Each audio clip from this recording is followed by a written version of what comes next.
आकाश अपने आप में सिद्ध है, इसको सिद्ध करने की जरूरत नहीं है। कई लोग मिलेंगे आपको जो कहेंगे मैं अभी जल सिद्ध कर दे देता हूं। अरे सिद्ध स्वतः सिद्ध है यमुना जी, स्वतः सिद्ध है गंगा जी, स्वतः सिद्ध है नर्मदा जी, स्वतः सिद्ध है गोदावरी, स्वतः सिद्ध है कावेरी। ये जितनी भारत की भूमि पर जो प्रसिद्ध नदियां हैं ये अपने आप में सिद्ध हैं, इनको सिद्ध करने की जरूरत नहीं पड़ती। ये तो अपने आप भगवान के अविरल आनंद के साथ बहती हैं और भगवान में ही लीन हो जाती हैं।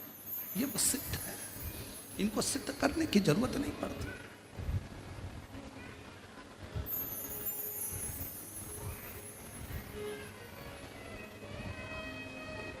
सिद्ध नहीं करना पड़ेगा। रुद्राक्ष को सिद्ध, कोई कहे कि रुद्राक्ष लाओ उसको सिद्ध करो। शिव महापुराण में तो सीधे सीधे 1 मुखी से 14 मुखी तक रुद्राक्षों का वर्णन लिखा है। स्कंद पुराण में 1 मुखी से लेकर 21 मुखी तक रुद्राक्षों का वर्णन लिखा है।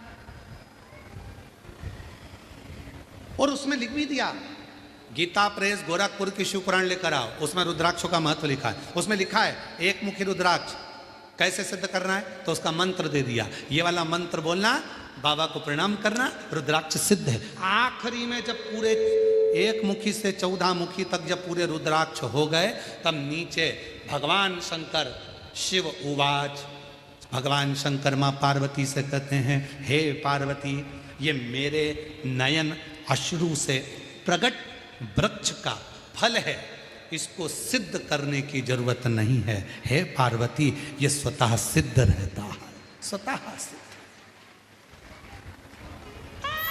इसको सिद्ध नहीं करना पड़ेगा, ये स्वतः सिद्ध।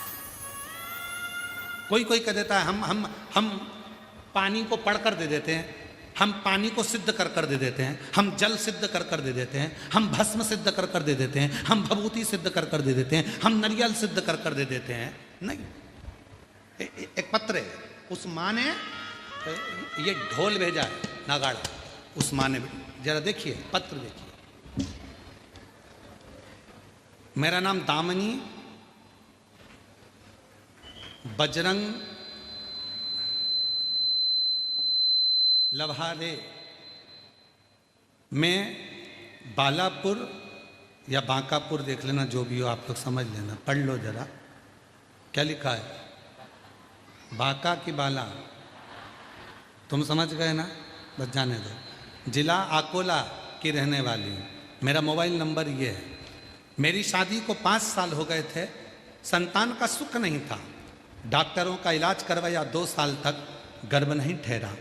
पशुपतिनाथ का व्रत करूं, उससे पहले जहां जहां जिसने कहा यहाँ गोदी भरवाओ, कोई कहा ये नारियल लेकर जाओ, कोई कहा ये फल खाओ, औलाद होगी, संतान का सुख और 3 साल देखा, नहीं आया। तब एक बहन जी के कहने पर पशुपति व्रत किया, पशुपति व्रत करा, सफेद आंकड़े की जड़ का प्रयोग करा, शिव जी की